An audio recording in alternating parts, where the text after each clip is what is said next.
오늘 저를 환대해 주시는 더불어민주당은 제가 존경하는 김대중, 노무현, 문재인 대통령의 전통을 이어받은 민주정당입니다. 저의 정치적 DNA가 민주당과 맞고 제가 평생 만들어가고자 했던 대한민국의 미래 모습이 우리 민주당의 비전과 맞기에 저는 민주당에서 정치를 시작하려 합니다. 우리 민주당이 수권 능력과 정책 역량을 확장하는 데 저의 모든 힘을 쏟겠습니다.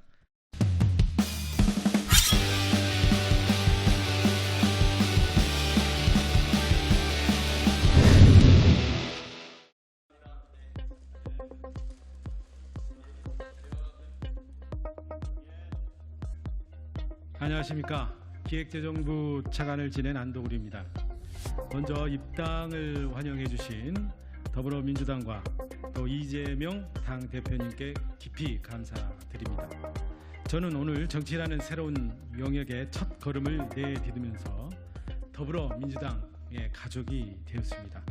정치를 시작하면서 그리고 민주당의 구성원으로서 각오와 소신, 포부를 말씀드리고자 합니다. 저는 1989년 행정고시를 통해 공직에 입문, 경제기획원에서 사무관을 시작으로 청와대 경제수석실 선임행정관, 보건복지부 보건산업정책국장, 세계은행 공공정책자문관을 지냈습니다. 그리고 우리 문재인 정부에서 기획재정부 예산총괄심의관, 예산실장, 재정담당 차관을 거쳤습니다.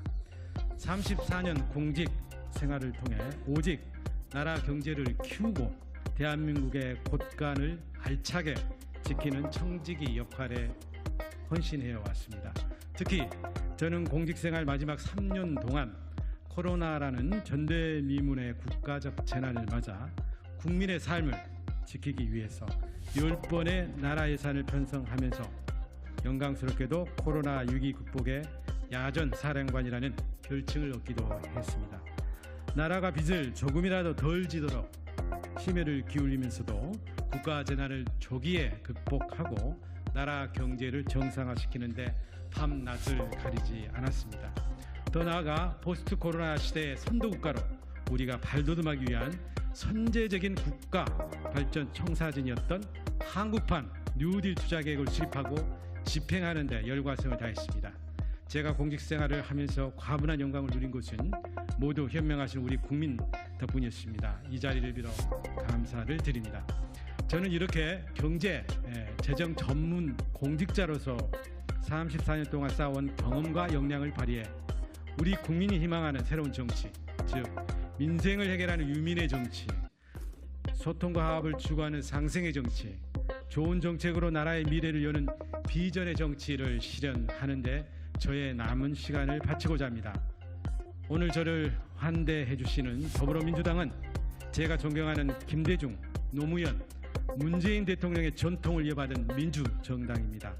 저의 정치적 DNA가 민주당과 맞고 제가 평생 만들어가고자 했던 대한민국의 미래 모습이 우리 민주당의 비전과 맞기에 저는 민주당에서 정치를 시작하려 합니다.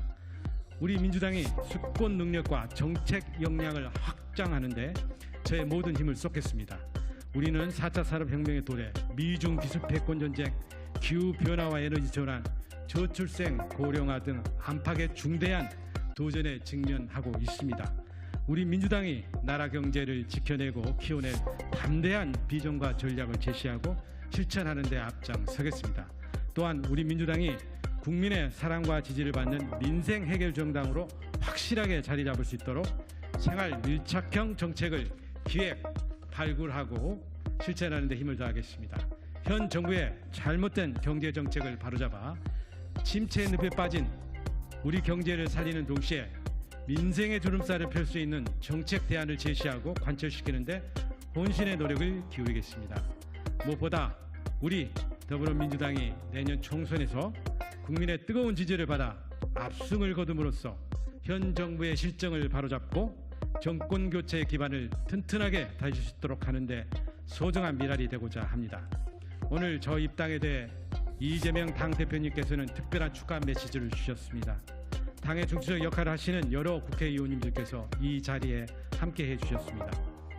민주당이 저 입당에 대해 부여해 주시는 각별한 의미와 특별한 입당 절차에 대해 깊이 이해하고 감사를 드립니다.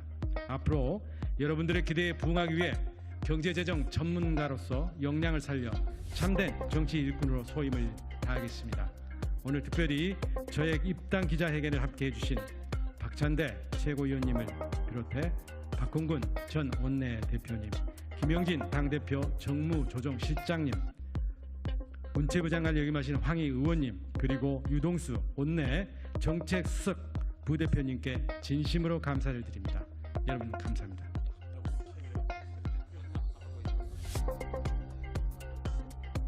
예, 현재 제가 생각하는 지역구에 경쟁이 있죠. 저는 그런 경쟁을 있잖아요. 아주 선의의 경쟁을 저는 각오하고 있고 또 그 과정에서 제가 검증을 받을 겁니다. 그런 부분에 대해서는 제가 자신 있게 응하도록 하겠습니다. 그리고 윤석열 정부의 이제 재정 정책 기조에 대해서 말씀드렸습니다. 재정의 이제 기본을 올리라는 것이 경기 조절 기능 아니겠습니까? 그래서 경제가 지금처럼 어려울 때, 특히 내수 경제가 어렵잖아요. 가계부채, 고금리로 우리 소비와 투자 좀 힘을 못 쓰고 있습니다. 이럴 때는 그리고 또 수출 역시나 여러 가지 대환경상 지금 수출 동력이 많이 지금 약화되고 있는 상태거든요. 이랬을 때 이제 정부가 이제 마중물 역할, 구원투수 역할을 해야 되는 거거든요. 그래서 힘든 경제를 있지 않습니까? 이렇게 세워야 되는데 이제 그런 부분에서 저는 조금 아쉽다 이렇게 좀 생각을 합니다. 그리고 우리 현 정부가 생각하는 재정 건전성을 하는 것은 좀 긴 안목으로 좀 봐야 되거든요. 재정 건전성을 이루는 가장 좋은 방법은 경제 성장입니다. 경제가 성장돼서 세수 기반이 늘어나고 그럼 자연 세수가 늘거든요. 그게 실현되었던 게 문재인 정부 때죠. 2021년에 정부가 적극적인 재정 정책을 해서 4.1% 고성장을 했지 않습니까? 그때 61조의 초과 세수가 생겼습니다. 그걸 가지고 우리가 그 당시에 국민재난지원금, 소상공인 손실보상을 했던 거거든요. 지금 정부가 적극적인 재정 정책에서 경제를 키웠기 때문에 그게 가능하거든요. 이게 저는 진정한 재정 건전성을 이루는 방안이다 이렇게 생각되거든요. 그래서 지금 중요한 거는 경제를 살리는 일이다.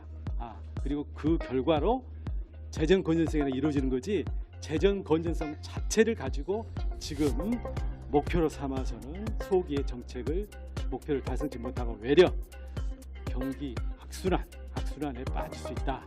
저는 그렇게 좀 생각하고 있습니다. 수고하세요. 화이팅! 화이팅! 네.